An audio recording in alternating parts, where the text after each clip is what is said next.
Kalau cuma kaya, Rasulullah itu tidak kaya dulu. Kalau cuma memiliki keutamaan, ayahnya sudah wafat, anak yatim dia. Jadi kalau untuk saudagar dia cuma pengembala kambing, cuma karyawan, apa yang dibanggakan dari Nabi SAW? Kecuali apa, akhlaknya mulia, al-amin, apa, orang terpercaya sehingga orang nitip barang ke beliau alaihi salatu wassalam. An-nufus tunaffiru minal ghalidh. Jiwa itu tunaffiru, membuat hindar dari apa? Dari kasar, ghalidh. Minasyadid, dari kasar, keras. Minal ani, dari penentang, pembangkang. Min sayil akhlak, dari akhlak yang buruk. Hatta walau kana alladhi yaqulu lahum khaira, sampai pun kepada orang yang orang mengatakan dia baik kok, tapi dia sudah pengalaman orangnya kasar, keras, pembangkang dan lain sebagainya, maka orang-orang akan berpaling darinya. Bahkan termasuk jamaah sekalian barakallahu fikum, termasuk sekarang media sosial untuk merobohkan kawan, apa kasar katanya, TOLL, dibilang sembarangan, otakmu dipakai didengkul apa, macam-macam kasar, terlalu kasar kan. Di kehidupan nyata orang nggak berani, tolong kamu otakmu dipakai didengkul, kecuali dia terkenal orang-orang yang kasar, termasuk rusak akhlaknya. Tapi karena nggak ketemu orangnya, ya enak saja dia tulis di mana catatan-catatan amalnya dengan ketikan-ketikan tangannya di HP atau di laptop atau di media yang lain. Hati-hati, nyebut nama hewan lagi dan lain sebagainya. BO dipelihara, kata-kata yang ungkapan susah. Kita berusaha menghindarinya karena kelembutan itu disukai oleh semua orang, musuh maupun teman. Suatu saat waktu Makkah, Abu Quhafa, ayahnya Abu Bakar radhiyallahu anhu, coba lihat halaman 41. Itu datang masuk Islam, sudah sepuh, digendong Abu Bakar, digendong di punggungnya, didukung. Kemudian Nabi kan lagi duduk dekat Ka'bah. Nabi melihat, hal tarakta syai' fi baitihi. Kan ada bahasa basinya, tapi nggak disebutkan. Kenapa nggak ditinggal di rumahnya saja sampai aku, kata Nabi, mendatanginya sendiri kalau dia ingin berbaikat kepadaku. Jadi biar Nabi yang datang ke rumah, walaupun Nabi pemimpin dan Makkah sudah takluk, di mana? Di tangan Nabi SAW. Peristiwanya terjadi setelah Fathu Makkah, sehingga Abu Bakar semakin dekat dengan Nabi SAW. Hada khalqur rafi' al-'azim min rajulin dakhala fatihan fi baladi udhiya fihi ashadd al-adha.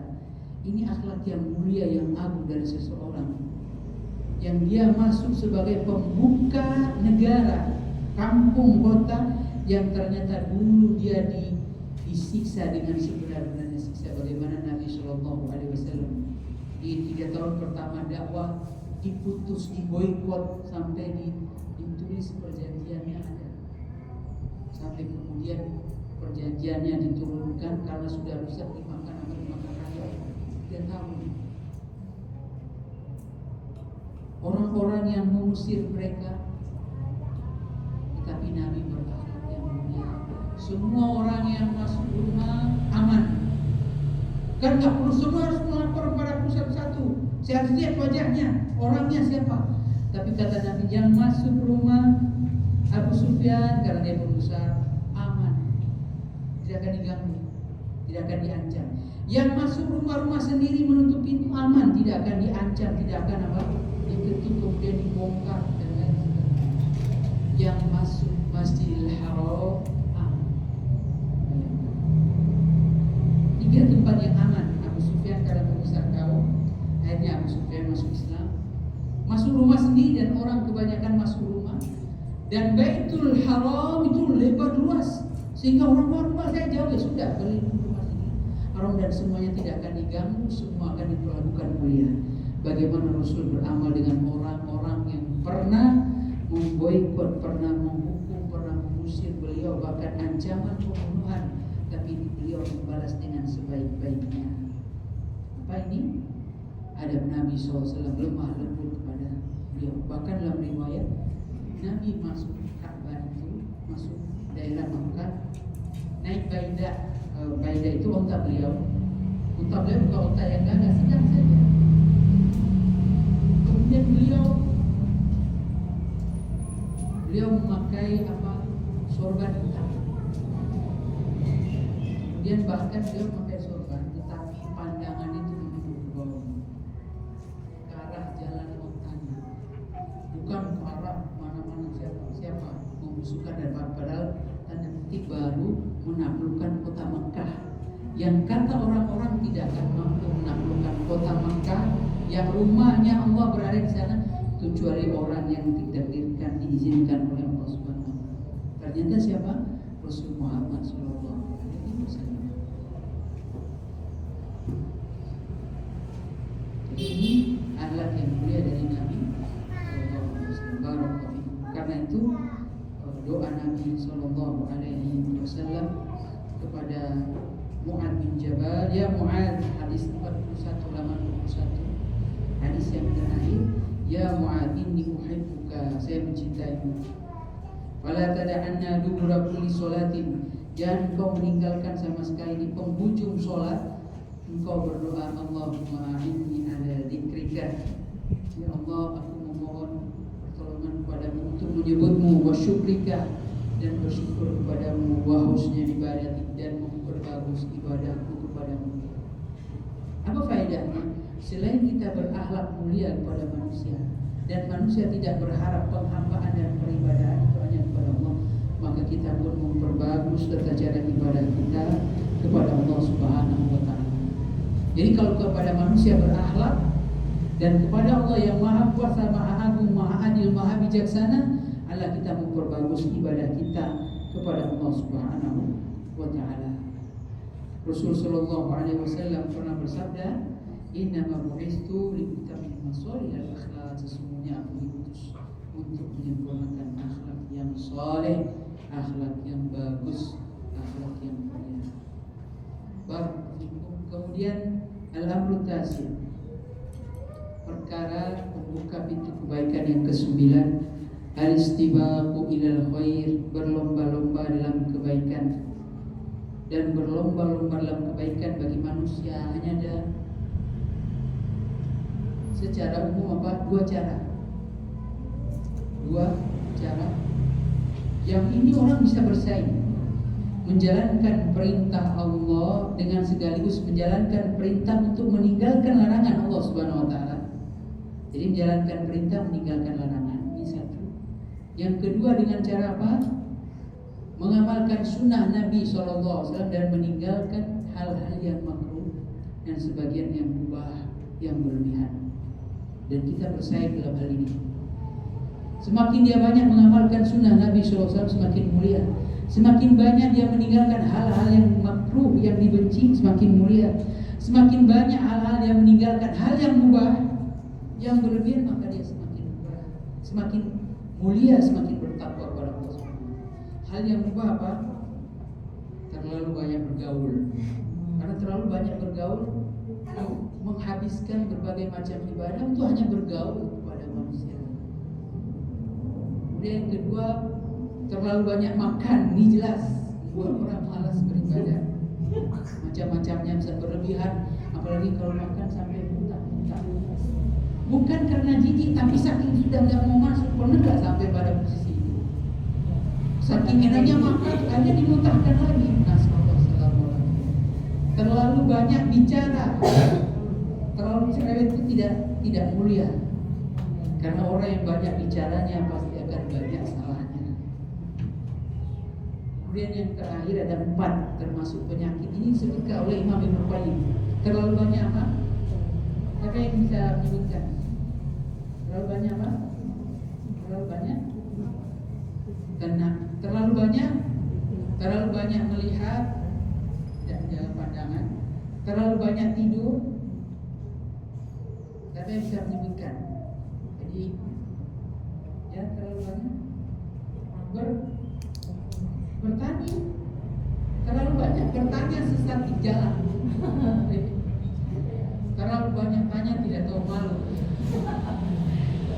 Banyak malu bertanya sesat di jalan. Banyak bertanya tidak tahu malu katanya. Dan lain. Terlalu banyak makan, terlalu banyak bergaul, terlalu banyak bicara, dan terlalu banyak ya, terlalu banyak tidur, terlalu banyak begadang. Dua hal yang berbeda ya. Nanti PR ya, PR. Tapi wallahu alam kapan ketemu lagi ya. Ibadat dicari ya. Terlalu banyak, ada hadisnya mematikan hati. Tadi juga disebutkan oleh Imam Ibnu Qayyim, karena ucapan Ibnu Qayyim kembali pada Imam Ibnu Qayyim. Tapi ada hadisnya, terlalu banyak tidur tidak bagus juga. Terlalu banyak begadang nggak bagus juga, apalagi kesehatan dan lain sebagainya. Ada waktu jiwa fisikmu itu butuh hak, itu apa? Butuh tidur. Terlalu banyak tertawa juga tadi ada hadisnya mematikan. Terlalu banyak tadi. Terlalu banyak bertanya juga ini nggak bagus. Halakal mutanabbi'un, ada celakalah orang yang terlalu banyak bertanya sampai pertanyaan-pertanyaan tidak perlu ditanya. Apakah aku lahir dari seorang ibu? Manusia yang bertanya, ini orang. Nanti kalau ada orang yang akhlaknya buruk, dia akan jawab begini, enggak, dari onta. Itu akhlak yang buruk. Nah, dihindari. Tentulah dari ibu. Jadi dia sabar kan. Nah, itu jawabannya. Termasuk kita dapatkan ada orang kan dia nggak tahu. Tipe orang suka banyak lupa. Kita harus, apa betul kita mendaftar di sini? Enggak, di sono. Padahal kan di sini tahu ada tulisan lebar-lebar, dia kasih awal, suka ingatan, suka ini. Jadi kita harus bermuamalah dengan manusia arif itu tadi. Barakallahu. Nah, maka berlomba-lomba tadi dalam kebaikan itu tadi disebutkan oleh Nabi Syuaib dalam firman Allah, "Uridu an ukhalifakum." Sesungguhnya pada hakikatnya aku tidak suka untuk menyelisih kalian ila ma'an hakum, pada perkara yang aku larang dari kalian. Jadi nggak mungkin beliau melarang, beliau melakukan hal tersebut.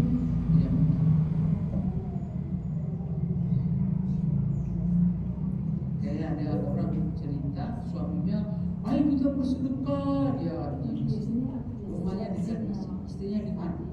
Pelitnya di rumah minta ampun, kemudian mengajak orang untuk bersedekah. Diprotes istrinya, karena istrinya tahu ini terjadi di wilayah Syam dan lain sebagainya. Maka kalau baru ceramah semacam ini, berbuat baik kepada istri, langsung praktek pulang di rumah. Saya baru ceramah berbuat baik, ini ada hadiah. Jadi praktek begitu supaya apa? Menghindar dari memerintahkan tapi dia lupa untuk mengamalkan. Kalau hal yang sepele, Rasulullah SAW itu orang termasuk yang bersemangat dalam melakukan kebaikan. Laqad kana lakum fi Rasulillahi uswatun hasanah liman kana yarjullaha wal yawmal akhir wa dzakarallaha katsiran. Itu karena mengharapkan Allah. Orang yang mengikuti Nabi itu orang yang harap berjumpa dengan Allah. Tapi kalau dia malas mengikuti sunnah Nabi, cinta dunia itu tinggi sekali. Kalau bisa jangan mati, ya jangan matilah. Menginginkan. Tapi kalau mengharapkan Allah, karena dia tahu dia ada simpanan. Wal yawmal akhir, mengharapkan hari akhirat, karena ada balasan. Saya telah mengumpulkan, alhamdulillah, dengan kemurahan rahmat Allah azza wa jalla, pundi-pundi kebaikan. Saya berusaha untuk mengumpulkannya. Wa dzakarallaha katsir, dan dia banyak mengingat Allah. Mengamalkan sunnah, insyaallah dapat pahala. Mengamalkan ini, mengikuti Nabi, mudah-mudahan dapat pahala. Kan ingatnya Allah Subhanahu wa taala. Mengingatkan akan negeri akhirat, mengingatkan tentang berjumpa dengan Allah dalam keadaan dia sendiri menghadap Allah Azza wa Jalla, mempertanggungjawabkan segala amalan. Maka mari berlomba-lomba dalam kebaikan. Wa fi dzalika falyatanafasil mutanafisun, fastabiqul khairat, berlomba-lomba dalam kebaikan. Barakallahu. Kemudian berikutnya pembuka pintu kebaikan yang ke-10, tadabburul akhirah wal wukuf baina yadayillah mengingat akhirat dan berhenti di hadapan Allah Subhanahu wa taala. Jadi mengingat akhirat tentang apa? Tentang bahwa ini akan dimintai pertanggungjawaban di hadapan Allah SWT. Ini pembahasan ini panjang, tapi kita jelaskan maksudnya. Suatu hari Nabi SAW diundang untuk makan kambing. Jarang-jarang diundang cuma Nabi dan beberapa orang sahabat. Nabi bertamu, wah ada Nabi hanya dipotongkan kambing. Setelah dagingnya siap disantap, kok cepat banget dia maskan, jadi nggak ada jeruan-jeruannya, tentu dibuang ya, barakallahu fikum. Jadi cepat. Jadi yang dimakan apa? Pokoknya daging aja. Nabi SAW mengatakan la tus'alunna yawma idzin 'anil nabi. Nikmat daging ini padahal cuma bertamu dengan beberapa orang, kemudian nikmat ini makan daging. Lagi mau makan enak, tiba-tiba diingatkan akhirat. Daging ini yang kita makan akan dimintai pertanggungjawabannya kelak. Jadi dalam beberapa perkara al-wukuf baina yadillah, bahwa dia akan berdiri di hadapan Allah Subhanahu wa taala. Jadi mengingat bahwa sedekah itu amalan kebaikan, begitu juga amalan keburukan. Kalau dia ada keinginan untuk berbuat dosa, apa yang akan dipertanggungjawabkan di hadapan Allah Subhanahu wa taala? Mata akan dipertanggungjawabkan, telinga, lisan, semuanya tanpa terkecuali. Semuanya akan dimintai pertanggungjawabannya. Wasiqal ladzina kafaru ila jahannam zumara.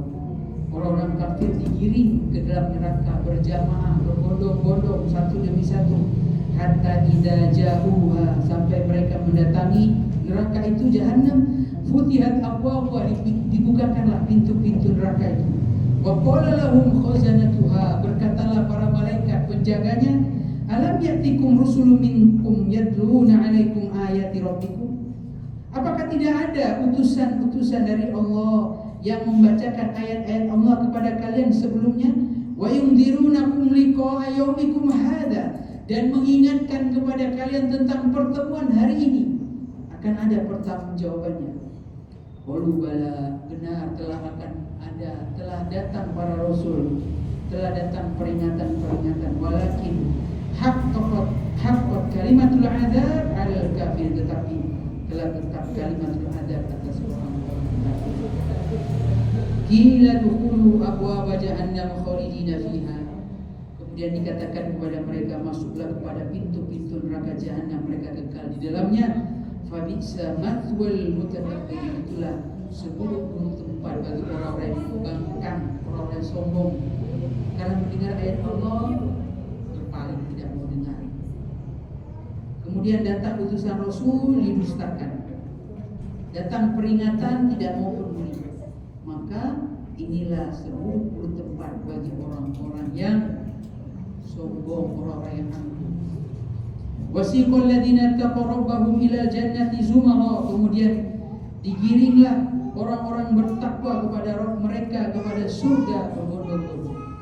Hatta idza ja'uha, sampai mereka datang kepada surga, futihat abwabuha wa futiyat abwabuha, dibukakanlah pintu-pintunya, pintu surga. Wa qala lahum khazanatuha, berkatalah para penjaganya. Jadi pintu neraka dan pintu surga ada penjaganya. Tidak mungkin dimasuki kecuali orang yang diizinkan oleh Allah Subhanahu wa taala. Sehingga enggak ada orang yang tertukar. Wah, kamu penuh neraka kok ke sini. Wah, kamu penuh surga kok masuk neraka. Enggak ada jamaah, enggak ada tertukar demikian. Itu cuma ada di sinetron Indonesia. Anak yang tertukar dan lain sebagainya. Wa qala lahum khazanatuha, berkatalah para penjaga surga, salamun alaikum, keselamatan atas kalian zahir wa batin. Wa tibtum, kalian telah menjadi orang baik dulu di dunia. Orang baik ini berlomba-lomba dalam kebaikan, mengingat akhirat. Dia ingat terhadap akibat dari apa yang dilakukan di akhirat, sehingga apa? Dia ingat akibat yang dilakukan di dunia, sehingga dia ingat juga akibat yang akan dihadapinya ketika di persidangan Allah Azza wa Jalla. Tibtum, kalian telah menjadi orang baik dahulu di dunia. Fadkhuluha khalidin, masuklah ke dalam surga selama-lamanya.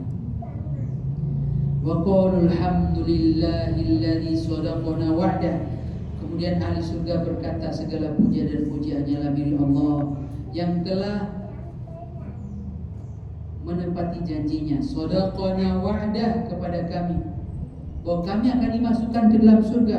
Wa awrasnal ardo wa awrasnal ardo, dan telah menganugerahkan, mewariskan kepada kami bumi di mana kami tinggal. Kemudian kami di sana memakmurkan bumi dengan ibadah kepada Allah, tidak berbuat kerusakan, jadi orang-orang yang terbaik. Natabawwa, kami dipersiapkan untuknya minal jannah, dari surga, haitsu nasya, dari surga dimanapun kami suka. Dia mau tinggal di mana, apapun yang dia suka, yang penting masih surga. Kalau dia di derajat pertama, tinggal di mana derajat pertama terserah dia. Haitsu nasya, apa yang kami kehendaki. Allah Subhanahu wa taala yang menentukan itu semua, tetapi Allah juga yang menetapkan bahwa ketika manusia meminta, Allah akan kabulkan apa-apa yang diminta di dalam surga. Fa ni'ma ajrul amilin, maka beruntunglah, itulah sebaik-baik pahala bagi orang-orang yang beramal dahulu di dunia. Dan dia mengingat akibatnya. Dia mengingat apa? Akibatnya. Berdiri di hadapan Allah Subhanahu wa ta'ala. Kemudian halaman 48, tafadhol, paragraf terakhir. Faidan, kalau begitu faidan hada minal umuril muhimmah fi hadal bab al-azim. Ini termasuk perkara-perkara muhimmah yang sangat penting pada bab ini. Tadhkurul jannah, engkau mengingat surga, wan nar, engkau mengingat neraka. Ingat tentang negeri akhirat kan? Hanya ada dua tempat tadi. Wal wukuf, dan engkau berdiri baina yadayillah tabaraka wa ta'ala, di hadapan Allah Subhanahu wa ta'ala. Yauma ya'ti farda, ketika ingat masing-masing menghadap Allah Subhanahu. Jadi tidak ada yang ditemani. Di dunia ada orang belum pernah ke pasar, temannya belum ke pasar, berkurang rasa takutnya. Orang berdakwah pun, temani pun, aku berdakwah, temani ya. Nabi Musa alaihissalam meminta kepada Allah agar ditemani beliau di dunia, ditemankan beliau di dunia orang yang mau menemani beliau dalam berdakwah. Nabi Harun alaihissalam. Kemudian para nabi, diutuslah para sahabat-sahabat yang berjuang, sehingga sahabat diutus ke sini. Bayangkan ada teman-teman berdakwah. Ada yang diutus ke Yaman, siapa? Ali bin Abi Thalib dan Mu'ad bin Jabal. Sahabat-sahabat yang setia. Bayangkan ketika nggak ada teman, ayo silakan berdakwah ke Yaman. Nggak mau saya, kamu aja yang berangkat. Seperti kaumnya Nabi Musa, ketika diajak berperang, kamulah yang pergi berperang, kami duduk-duduk saja di sini. Ada kan? Tidak mau. Dan itu dilakukan kaum munafikin dalam beberapa perangan. Sudah mau berangkat dalam perang Uhud, ternyata ada yang mengundurkan diri, sehingga kemudian menjadilah legal di dalam agama kita status orang yang mengundurkan diri sudah mau berangkat perang, jadi hukumnya apa? Dosa besar, termasuk dosa besar. Maka dia ingat menghadap Allah cuma sendiri, nggak punya teman, nggak ada yang menemani, dan lain sebagainya. Teman saya mau beli HP, gimana? Berangkat sendiri. Saya termasuk orang yang kurang pergaulan masalah teknologi, mana HP-HP yang kayaknya cocok untuk saya itu saya nggak tahu. Nah, tolong kamu yang memberikan nasihat. Kadang-kadang gitu. Mau beli laptop model apa? Masalah dunia saja, apalagi masalah akhirat yang di dunia. Kita ingat bahwa kita harus menghadap Allah Subhanahu wa ta'ala kelak dalam keadaan sendiri-sendiri, mempertanggungjawabkan segala apa yang dilakukannya di dunia. Tidak ada pengacara yang disewa, hakim yang disogok, undang-undang yang saya masuk pasal ini ya, pasal itu jangan, yang untuk saya bisa diatur, tenang. Tetapi di akhirat tidak ada yang luput dari pengawasan Allah Subhanahu wa ta'ala. Barakallahu fikum. Kemudian berikutnya ke-11, membuka pintu kebaikan yang ke-11, murafaqatul akhyar, berteman dengan orang-orang pilihan, harus memilih. Wa mujalasatus sholihin, dan duduk dengan orang-orang soleh. Orang-orang pilihan siapa? Semakin bertakwa apa semakin mulia, semakin soleh, semakin bagus. Ada doa, ada hadis Nabi SAW, la yusahibuka illa taqi wa la ya'kul ma'aka illa mu'min. Bayangkan, jangan menemanimu kecuali orang bertakwa, jangan makan bersamamu kecuali orang beriman. Saking saya bertanya, ya Syekh, apakah kita mau makan sama orang kafir nggak boleh? Dengan satu meja, undang teman non muslim boleh, tapi kalau dia niat yang baik. Niat yang baik apa? Ada dakwah, minimal ada niat dakwah, walaupun cuma ngajak makan. Minimal apa? Ternyata orang muslim baik ya, kita ngajak makan, walaupun cuma satu contoh itu. Ada undang di bayang. Alhamdulillah. Tapi kalau cuma saya banyak, siapapun saya ajak makan, jangan. Ada hadis Nabi SAW. Sehingga yang makan itu orang beriman, orang baik, dan itu bertingkat-tingkat ya, bertingkat-tingkat. Nah, kalau kita mau sedekah makanan, ketemu orang di jalan, nah ini sedekah kepada manusia secara umum. Itu boleh karena boleh jadi banyak kelaparan. Bayangkan kalau ada orang sekarang datang ke Sumatera, dan kita tahu di Sumatera kan, misalkan daerah Sumatera Utara, ada muslim, ada non muslim, bagi-bagi sembako. Non muslim enggak jadi sembakonya, bagaimana perasaannya? Ini lagi manusia, ini bukan soal muslim atau tidak. Jadi bertingkat-tingkat urusan itu, disesuaikan pada porsinya, pada tempatnya masing-masing. Pada tempatnya masing-masing. Dan di sini Rasulullah SAW mengumpamakan dari sahabat Abu Musa al-Ash'ari tentang teman-teman duduk yang soleh dan teman duduk yang buruk. Apakah teman duduk yang buruk itu akan memberikan efek? Ya, dia akan memberikan efek bau yang buruk dan apa? Dan di sini kata Nabi, berteman dengan pandai basi, dia bisa membakar karena kena api, dia bisa membakar bajumu. Rugi. Seperti misalkan dalam soal ini ada orang tua, misalkan ya anaknya bagus, tapi sekolah di tempat yang ternyata ada anak sekolah yang diam-diam merokok dan dia terpengaruh dengan akhlak yang buruk itu. Sepakat para dokter bahwa merokok itu buruk. Sepakat para artikel semuanya internasional yang terbaru bahwa merokok itu mengurangi apa? Kesehatan. Minimal banyak alasan jangan merokok, jangan minum alkohol. Itu penelitian terbaru dari internasional, bukan cuma Indonesia. Masalahnya ini pengaruh dari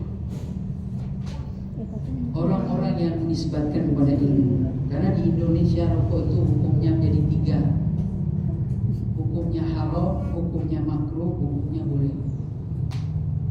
Saya pernah mendengar kisah ada fatwa tentang rokok. Dulu fatwanya di Padang hukum rokok itu haram. Sampai di Jakarta hukumnya makruh. Sampai di Jawa Timur hukumnya mubah, boleh. Bayangkan berubah kan? Boleh jadi anak merokok ini terpengaruh dengan anak yang suka merokok. Oh, saya ngambil pendapat fatwa yang mubah, boleh. Bayangkan.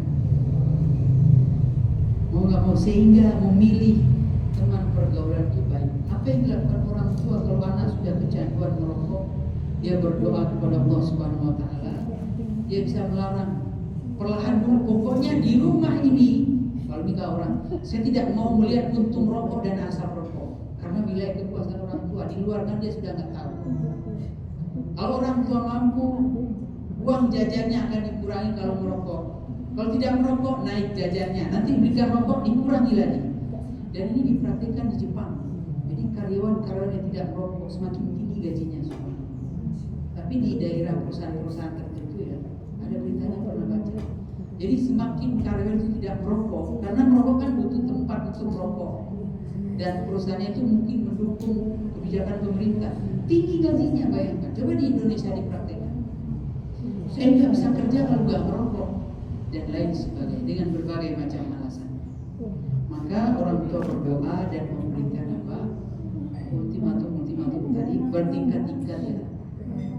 Jangan langsung saya keluarkan engkau dari kartu keluarga. Nah itu biar pelan-pelan lah. Dan tidak ada kecuali hidayah dari Allah Subhanahu wa Ta'ala. Jangankan kita, Nabi Nuh alaihissalam saja anaknya durhaka. Itu Nabi Nuh yang 950 tahun berdakwah. Kurang apa coba? Umur kita tidak ada yang sampai 950 tahun. Tapi ternyata anaknya termasuk orang-orang kafir yang ditenggelamkan. Maka kita hanya manusia biasa. Di rumah nggak merokok, tapi kampung sebelah, tetangga sebelah sering lihat asap rokok dan lain sebagainya. Sudah dilarang di peraturan pemerintah, bahkan di Jogja dilarang merokok di atas kendaraan kan, di motor ada peraturannya, itu ada peraturan sultan karena mengganggu yang, tapi masih tetap ada dan lain sebagainya. Barakallahu fikum. Sehingga berteman dengan orang pilihan, duduk dengan orang-orang soleh termasuk adalah kebaikan utama untuk membuka pintu kebaikan. Kalau dia berteman dengan orang-orang buruk, jadinya mafatihan disyar magharikan khair, membuka pintu keburukan, membuka pintu keburukan, menutup pintu kebaikan. Nasallallahu alaihi Allah Azza wa Jalla berfirman dalam surat 5 ayat halaman ke-50 Al-Furqan ayat 27-29, wa yawma ya'abdu zalimu ala yadayhi, dan pada hari ketika orang zalim menggigit kuku tangannya menyesal, yaqul, dia berkata, ya laitani ittakhadhu ma'a rasuli sabila, wahai sekiranya saya menjadikan Rasul sebagai sabila, satu jalan, berjalan bersama jalannya Rasul. Ya wailata, celakalah aku, laitani lam attakhid fulanan khalila, sekiranya aku tidak menjadikan fulan sebagai teman yang baik. Tapi sudah jadi teman yang baik, dia hanya berandai-andai saja. Tapi sudah jadi teman dan ini sudah neraka, tidak mungkin. Laqad adallani an dzikri, dia telah menyesatkanku dari mengingat Allah ba'da idja'ani, setelah datang petunjuk kepadaku. Wa kana syaitanu lil insani khudula, dan adalah syaitan untuk manusia khudula, sangat ingkar. Ingkarnya itu apa? Ketika manusia mengatakan dia yang memberikan petunjuk kezaliman, kesesatan padaku, setannya berlepas diri. Nah ini maksudnya khudula, setan itu adalah paling mengingkari. Mana ada kamu yang ikut kok saya aku yang disalahin? Ada sekalian. Dan itu di akhirat kelak dikisahkan oleh Allah Azza wa Jalla dalam ayat Al-Quran. Kemudian yang ke-12, membuka pintu kebaikan, al-hirsu ala nashr khair, bersemangat dalam menyebarkan kebaikan. Ad-dinun nasiha, ad-dinu an-nasiha, ad-dinu an-nasiha. Agama itu nasihat, agama itu nasihat, agama itu nasihat. Sebisa mungkin kita memberikan nasihat. Minimal apa kepada orang yang di bawah kita dari sisi umur. Jangan main jangan main yang berdampak buruk itu, ketapel, main bakar-bakar di siang hari. Jangan main, bahaya. Nasihat walaupun demikian bermanfaat. Kalau dia berniat kebaikan dapat pahala. Jadi kalau harus nasihat, harus berceramah, menghadiri daurah, jadi khotib Jumat, gak harus, sesuai dengan kemaslahatan, sesuai dengan porsi masing-masing di setiap kedudukan di masyarakat. Barakallahu fikum, termasuk orang tua.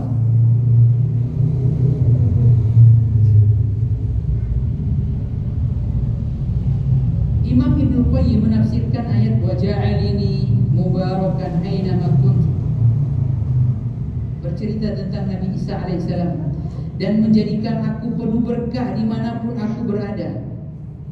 Imam Ibnu Qayyim menafsirkan ayat tersebut, apa ay mu'alliman lil khair, ayat halaman 51 ya, yaitu mengajarkan kepada kebaikan. Da'iyan ila Allah, mengajak kepada Allah. Mudzakiran bihi, mengingatkan tentang Allah. Muraqiban fi ta'atihi, memotivasi kepada orang-orang untuk taat kepada Allah. Fa hadza min barakatir rajul, ini adalah keberkahan seseorang. Wa man khala min hadza, siapa yang terlepas dari sifat-sifat ini, faqad khala minal barakah, maka dia terlepas juga dari keberkahan. Wa muhiqat barakatul liqa'i, dan akhirnya terhapus berkah bertemu dengannya, wal istima'i bihi, dan berkumpul dengannya. Mendatangkan apa? Keberkahan itu dari Allah. Allah berikan kepada siapa yang dikehendaki dan akan ditarik kembali juga kepada Allah. Maka mintalah kepada Allah Subhanahu wa taala. Walaupun hanya sekedar apa? Menyebar kebaikan, menyebar pamflet, menyebar info dan lain sebagainya. Menyebarkan kebaikan walaupun nasihat. Jangan ngatain saya begitulah, ngatain Iwan, kan cuma mencegah. Dan nasihat itu mengajak kebaikan, selain mengajak kepada kebaikan juga mencegah kepada keburukan, Ayo buang sampah di tempatnya. Dapat pahala tidak? Dapat pahala. Wala tufsidu fil ardi, jangan berbuat kerusakan di atas muka bumi. Membuang sampah itu merusak di atas muka bumi, walaupun tingkatnya berbeda-beda. Semakin banyak sampah, semakin banyak bencananya, dan lain sebagainya. Barakallahu fikum. Kemudian yang ke-13, abwabul khairi mutatabi'atun, pintu-pintu kebaikan itu saling ikut mengikuti. Sehingga apa? Pintu kebaikan yang satu mengajak kepada pintu kebaikan yang lain. Kata Syekh di sini, inna abwabal khairi mutatabi'atun, sesungguhnya pintu-pintu kebaikan itu saling ikut mengikuti. Man futiha lahu minha babun, siapa yang dibukakan satu pintu darinya, tafattahat lahu abwabun, maka terbuka pintu-pintu yang lain. Wa hadhihi min ni'matillah, inilah nikmat dari Allah. Wa ahlil ilm, dan juga nikmat bagi orang-orang ahli ilmu. Yaquluna, mereka berkata, innal hasanat yutunadi ukhtaha wa tad'uha, sesungguhnya kebaikan itu mengajak saudaranya, wa tad'uha, memanggil saudaranya dan mengajak saudaranya. Tunadi itu memanggil, wa tad'u mengajak. Fa idan syaraha sadruka libabin min abwabil khair, kalau dadamu terbuka lapang untuk satu pintu di antara pintu-pintu kebaikan, wa aqbalat alaik, dan pintu itu ternyata menghadapmu, fahadi min ni'matillahi alaik, pintu itu menghadapmu, menerimamu, maka ini adalah nikmat dari Allah untukmu. Li'annal hasanata tunadil hasanata, karena kebaikan itu memanggil kebaikan yang lain. Hal jazaa'ul ihsan illa ihsan, dan tidaklah kebaikan itu kecuali kebaikan dibalas dengan kebaikan. Kecuali kebaikan itu dibalas dengan kebaikan.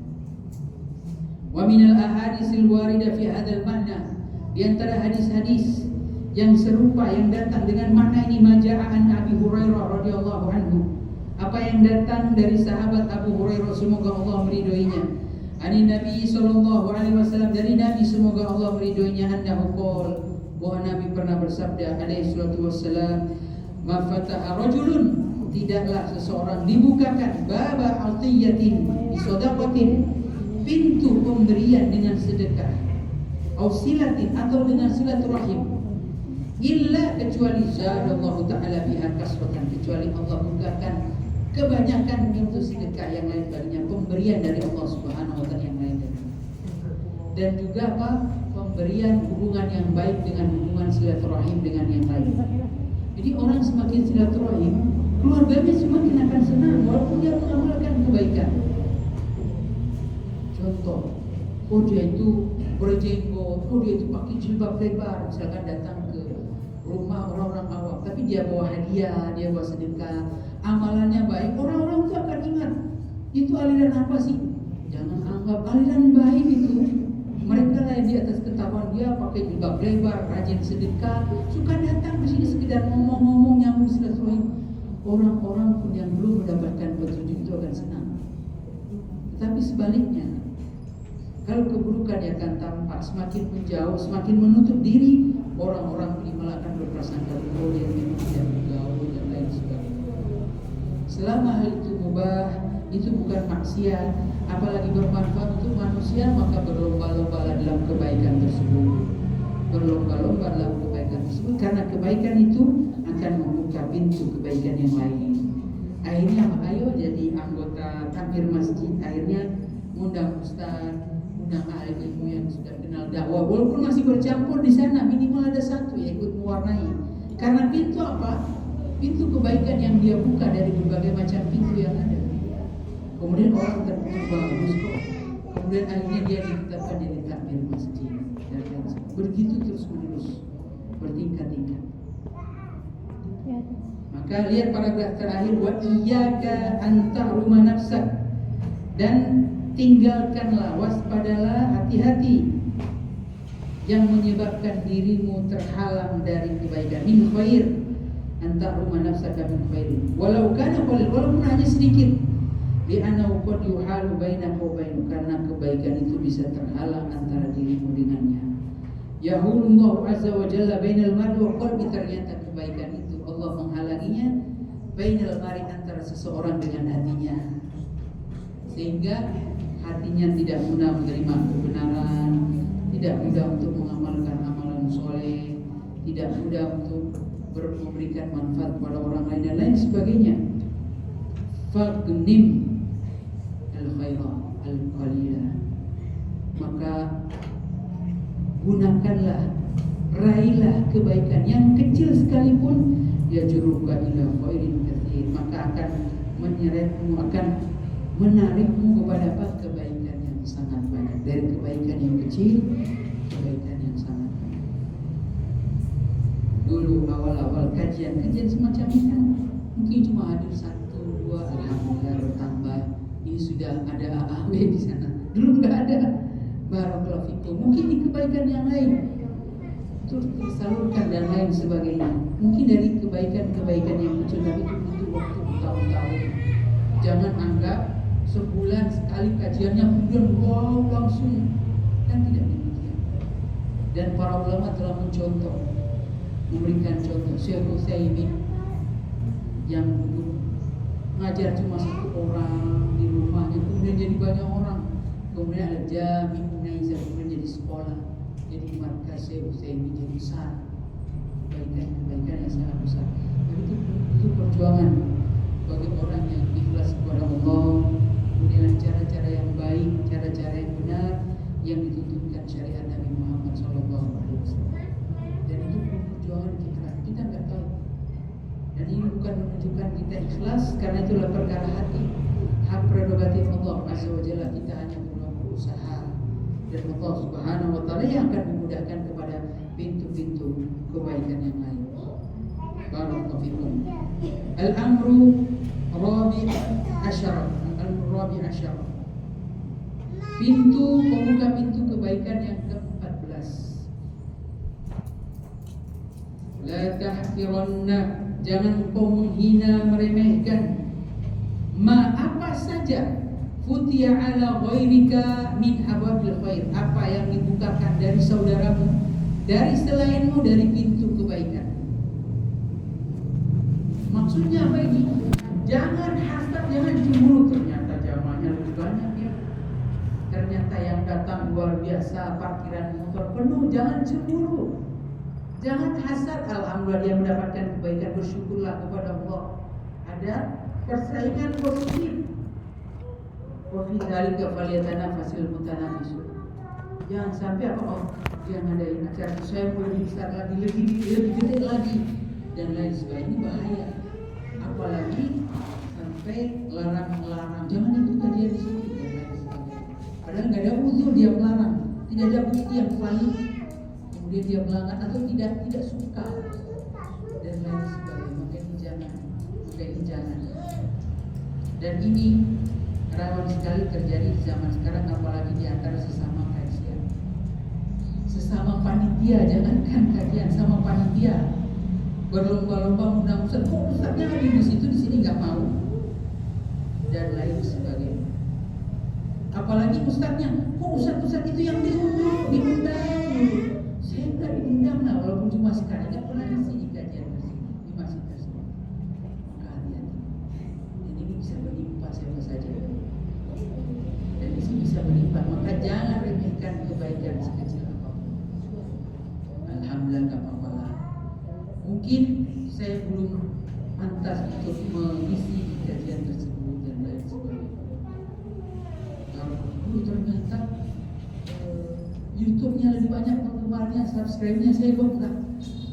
Dari dulu cuma batasnya 5.000 untuk live, ternyata masih 2.000, 3.000, buat lagi yang baru 3.000, 2.000, yang sana sudah ratusan ribu dan lain sebagainya. Enggak usah benci, enggak usah remehkan. Allah membuka pintu kebaikan bagi orang yang mendekati. Yang pasti kita fokus pada amalan ini, kita sudah membuka pintu kebaikan, hasilnya di tangan Allah. Bayangkan jamaah sekalian, malaikat ini kita sudah pernah sebutkan. Malaikat Israfil, kerjaannya semenjak dia diciptakan, kerjaannya hanya memandang sangkakala sampai hari kiamat. Kalau Allah perintahkan tiup, kerjanya cuma itu. Tapi itulah ibadah yang mulia karena perintahnya dari siapa? Dari Allah Azza wa Jalla. Jadi fokus kita perintah berdakwah, hasilnya yang hadir tidak banyak, yang ikut tidak banyak, yang subscriber tidak banyak, yang komentar tidak banyak, komentar baik-baik maksudnya. Maka itu adalah hasil dari Allah Azza wa Jalla yang memberikan itu, dan kita tidak perlu sampai mengharapkan itu semua. Ini teori tapi prakteknya sangat berat. Teori tapi prakteknya sangat berat. Man futiha alaihi babun min abwabil khair. Siapa yang dibukakan atasnya pintu kebaikan di antara pintu-pintu kebaikan, fala yahkiranna, janganlah dia menghina meremehkan ma futiha ala ghairihi min abwabil khairil ukhra. Jangan diremehkan bagi yang lain yang dibukakan pintu untuknya, pintu kebaikan tersebut untuknya.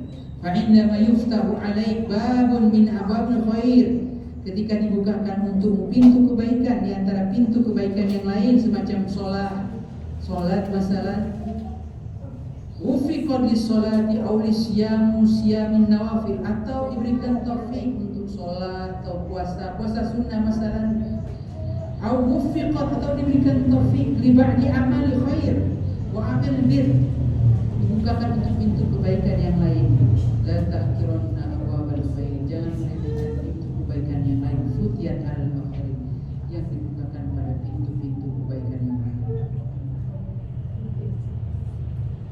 Contoh, ini kadang-kadang nasihat kecil begini, tapi wah saya sekolah gratis, yang begitu mahal banget, ngapain mahal?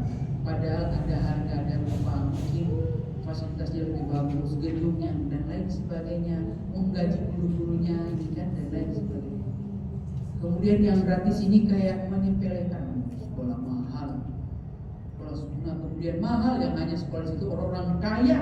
Orang fakir mana mau, dan lain sebagainya. Kadang-kadang sakit hati. Itu kebaikan yang lain, mudah-mudahan orang kaya tapi tidak jatuh dalam hal-hal yang buruk, kaya dalam kebaktian, dalam hal-hal Tuhan, dia belajar anak-anaknya. Mungkin saya hanya bisa orang-orang fakir bersyukur kepada Allah Azza wa Jalla. Dan lain, ada plus minus misalnya, maka hati-hati komentar-komentar yang mengakibatkan apa? Meremehkan kebaikan yang dibukakan dari pintu yang lain bagi orang lain dan lain sebagainya.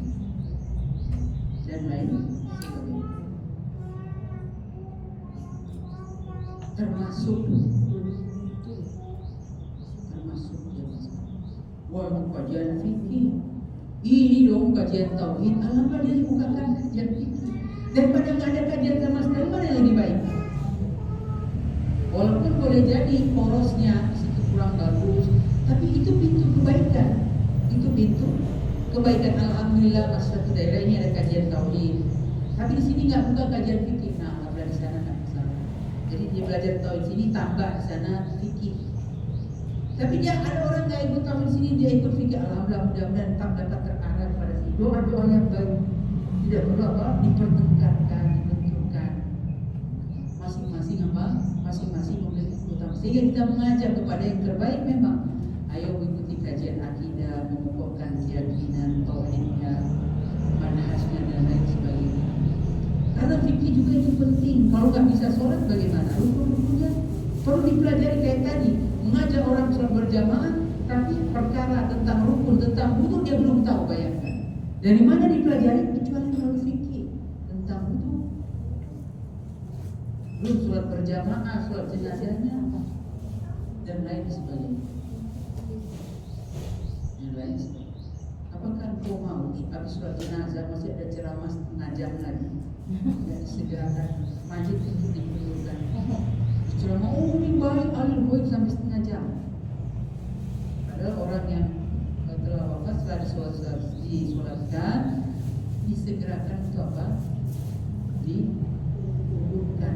Tidak usah pakai ceramah-ceramah, apalagi sampai panjang sampai jam. Ada.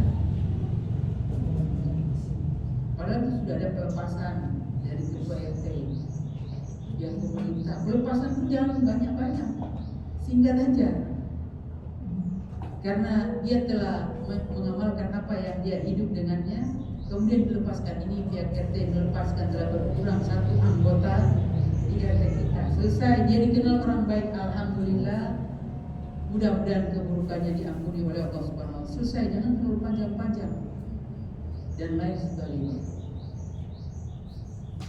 Termasuk di daerah kuburan itu ceramahnya adalah mendoakan ahlul kubur, dia sedang ditanya, jangan panjang-panjang ceramahnya dan lain sebagainya. Itulah sunnah Nabi SAW. Dan itu apa? Fikih sholat jenazah. Nah kalau nggak dipelajari itu kan masih mengamalkan. Ternyata ada tambahan-tambahan yang kadang-kadang yang terlalu lama. Belum harus menyiapkan bunga pun harus tertentu. Kalau pakai bunga tai ayam, jangan pakai bunga tai ayam. Kalau tidak bunga tai ayam, karena nggak dipakai untuk ini kuburan, enggak kan? Yang dipakai bunga khusus kan? Dari mana itu? Bunga khususnya. Padahal namanya bunga, mungkin cuma orang menamainya bunga tai ayam. Bunga bakung, bunga teratai, boleh nggak pakai bunga teratai? Namanya kan bunga. Dari mana itu? Kan harus disiram nih. Kalau disiram untuk memadatkan air, memadatkan tanah, boleh. Tapi disiramnya cuma satu kan kecil, apakah mampu memadatkan tanah? Belum amalan-amalan fikih-fikih yang lain dan lain sebagainya. Masing-masing itu punya kepentingan masing-masing pada tempatnya. Sehingga kita kadang-kadang memberikan unsur yang berguna. Alhamdulillah.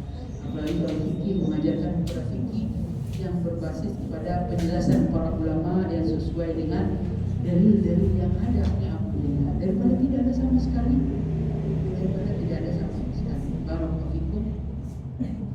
Kemudian ini yang ke-15, al-amrul khamis asyar, mudawat nafs.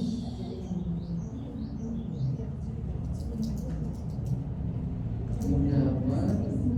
Mengobati jiwa. Kadang ada pertanyaan, ini jarang sholat, dan yang akhlaknya buruk pada keluarga. Kemudian dia ternyata ditimpa salah musibah apa yang besar, ya Allah saya, padahal yang sholat itu sudah musibah besar dan lain sebagainya, salah persepsi. Maka dua amrun azim jiddan, ini perkara yang penting, mengobati jiwa. Selain dengan berdoa, tahu dia saya ini cenderung hasad sama orang yang dapatkan kebaikan, itu diobati, fokus. Alhamdulillah, bentuknya bersyukur Allah telah menetapkan takdir. Telah berlalu 50.000 tahun sebelum penciptaan langit dan bumi, manusia sudah ditetapkan takdirnya, baiknya, buruknya. Maka dia belajar, kemudian dia suka marah. Berarti saya berusaha untuk menahan amarah, jangan gampang meledak-ledak dan lain sebagainya. Dia belajar mengobati jiwa, tidak ada yang sempurna jiwanya. Qad aflaha man zakkaha, beruntunglah jiwa yang disucikan, yang berusaha menyucikan jiwanya. Wa qad khaba man dassaha, dan rugilah orang yang mengotori jiwanya. Dia berusaha memperbaiki jiwanya, apalagi kalau dia tahu dia punya amalan-amalan yang buruk, berarti harus ada ilmu. Dia tahu dia ada kecenderungan gampang iri, gampang hasad, suka marah, cenderung sifat manusia. Dia ada kecenderungan malas untuk beribadah. Dia berusaha untuk berdoa kepada Allah untuk memperhatikan hal yang wajib dulu. Kemudian step by step dia berusaha untuk mengamalkan, ada hal-hal yang dianjurkan, dia pindah kepada hal-hal yang dianjurkan. Dan berjuanglah, dan jangan sampai bosan di dalam taat kepada Allah Subhanahu wa taala sampai Allah kemudian bosan kepadanya karena dia sudah bosan terlebih dahulu. Kemudian apa kata Syekh? Man arada an yakuna miftahan lil khair. Siapa yang menginginkan menjadi pembuka pintu kebaikan, falyajtahid, maka bersungguh-sungguhlah fi mudawati nafsihi, untuk mengobati jiwanya, min amradil qulub, dari penyakit-penyakit hati. Wa amradul qulubi khatiratun jiddan, dan penyakit hati itu sangat berbahaya. Mudirratun 'alal insan, membahayakan kepada manusia. Ghayatul dharar, dengan sebenar-benar bahaya. Hasad, al-hibdu, dengki, al-dhagha'i, merasa sempit hatinya, dhaghat, wal-ghil, mirip-mirip ini cuma ada makna-makna khusus. Gil, penyimpangan, tidak suka kepada agama Islam berkembang, apalagi sedikit tauhid, ajaran Islam lagi, ajaran Islam yang lain sebagainya. Lihat dong dunia, sana manusia sudah sampai ke bulan, kalau masih di dunia saja, dan lain sebagainya. Berbagai macam ungkapan-ungkapan. Wa ghairi dzalik min ad-dafa'in allati takunu fi qulub was-sakha'im allati tantawi 'alaiha al-qulub. Dan berbagai macam penyakit-penyakit yang bertengger di hati, yang ternyata was-sakha'im, ternyata itu mendarah daging, tantawi, kemudian terlipat terluaskan di hati-hati orang-orang lain.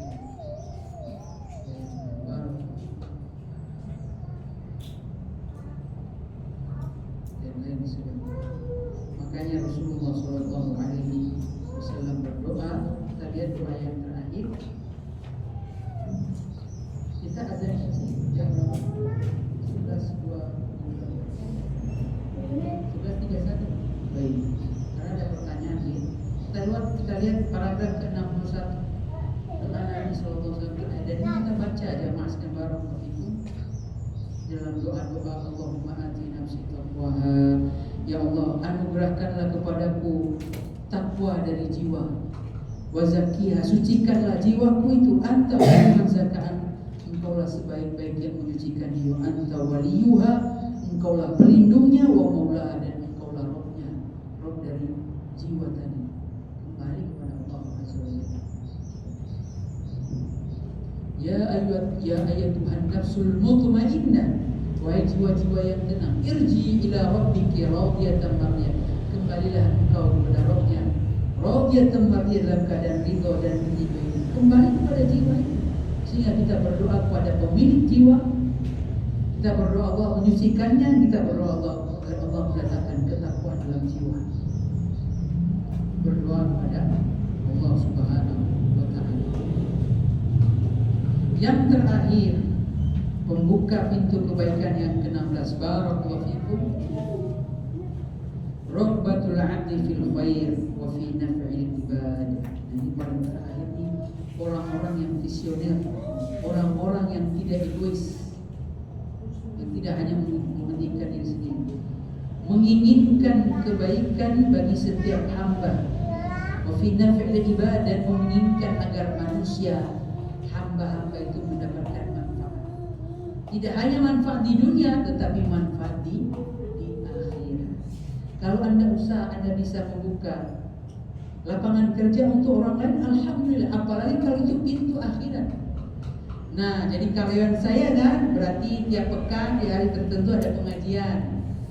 Yang sholat 5 waktu, perhatian sholatnya ada nilai plus, boleh jadi dapat bonus. Ketika perusahaan lagi untung, semangatnya karena dia bawa orang berlomba-lomba, walaupun awalnya untuk dunia aja, tapi mudah-mudahan dengan kajian yang dihadiri, alhamdulillah. Bayangkan di sebuah PT, perusahaan besar ya, kalau nggak salah perusahaan semen Padang, kalau bulan Padang, itu ada kajian tiap bulan, dan kajiannya alhamdulillah kajian sunnah. Dan orang bertanya sih, padahal pemiliknya diantaranya orang yang kayak brand manager atau yang itu muslim, kenapa? Kalau nggak kajian suka nyolong, katanya karyawan. Nyolong, dengan kajian akhirnya berkurang nyolong. Cuma gara-gara dunia saya nyolong waktu, akhirnya waktu kerja kok malah main-main, kan demikian. Belum nyolong barang-barang tertentu yang masih bermanfaat ternyata dibawa pulang ke rumah. Kalau ada kajian bagaimana? Padahal dari semen, kalau pabrik semen kira-kira apa yang di dalamnya? Ini kebanyakan, boleh jadi nyolong semen kayaknya ketahuan, tapi barang-barang tertentu yang bermanfaat. Baik, tapi dengan kajian berkurang katanya. Tingkat nyolong besar, kurang besar. Karena itu bayangkan.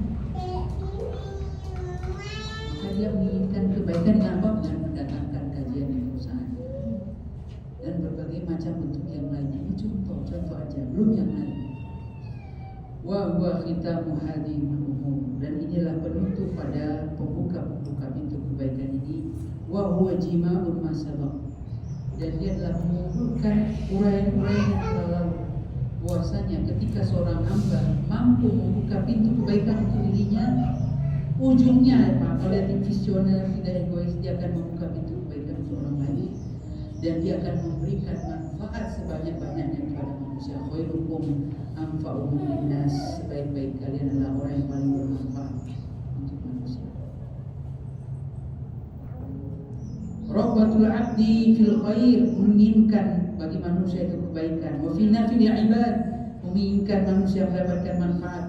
Famata kana rabbatu qa'imatan wa niyatu musammimatan, kapanpun niat itu, kapan itu keinginan itu menjadi kokoh dan niat itu menjadi teguh, wal azmu akidan, azam itu menjadi kuat, wasta'ana billah, dia memohon kepada Allah, semua itu wa atal umur min abwabiha, dia mendatangi pintu-pintu kebaikan sebagaimana disebutkan oleh Syekh di sini 15 tadi sebelumnya. Karena biidznillah, adalah dengan izin Allah, dia akan menjadi hamba miftahan lil khair, membuka pintu kebaikan, mughlaqun lisyarr, penutup pintu kejelekan. Dari Syekh Abdul Razak.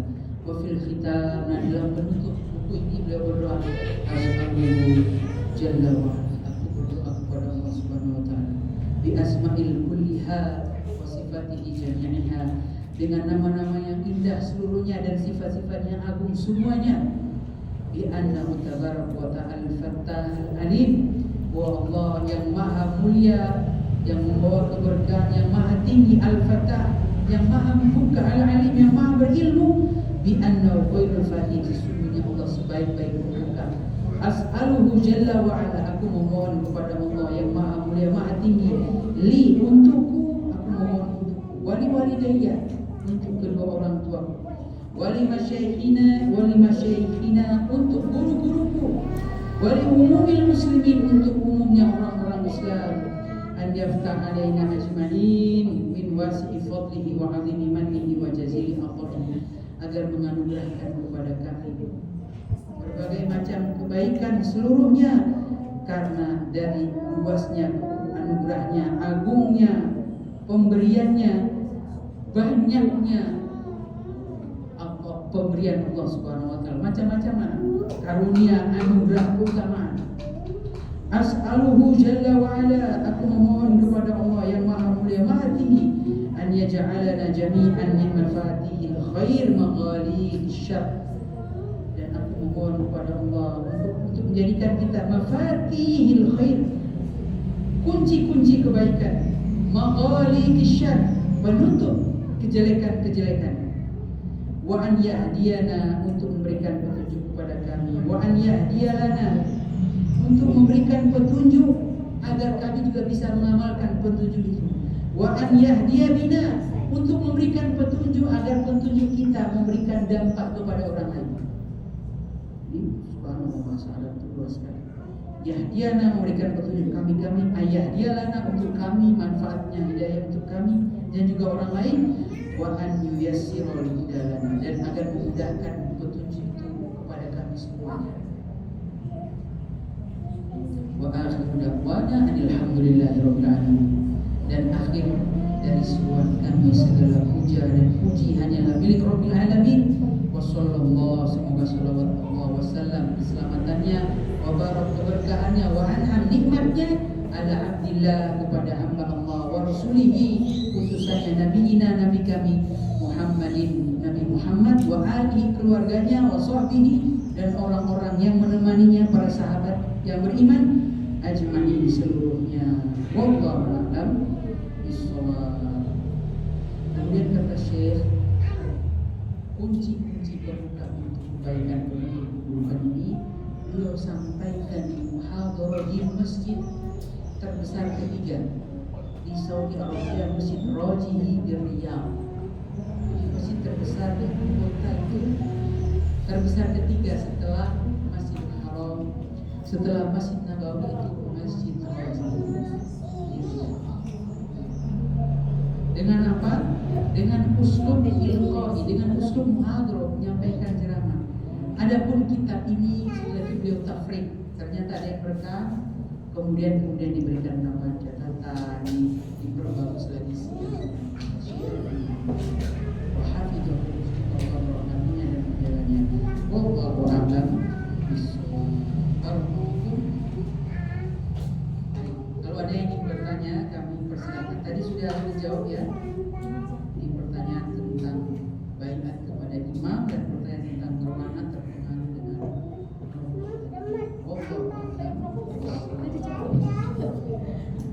dan insyaallah orang tua melarang anak merokok dengan anak yang melarang orang tua merokok, mana yang lebih kuat? Orang tua melarang anaknya merokok. Kalau anak jangan merokok, kamu jajannya juga dari saya, misalkan.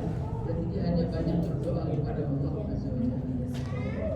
Tapi kalau orang tua merokok, orang tua yang kekuatan, jajan dikurangi dan lain sebagainya. Sehingga orang tua itu lebih kuat dan banyak daripada hasilnya. Larangannya insyaallah itu lebih membawakan dia kepada Allah. Baik, ada yang ingin bertanya?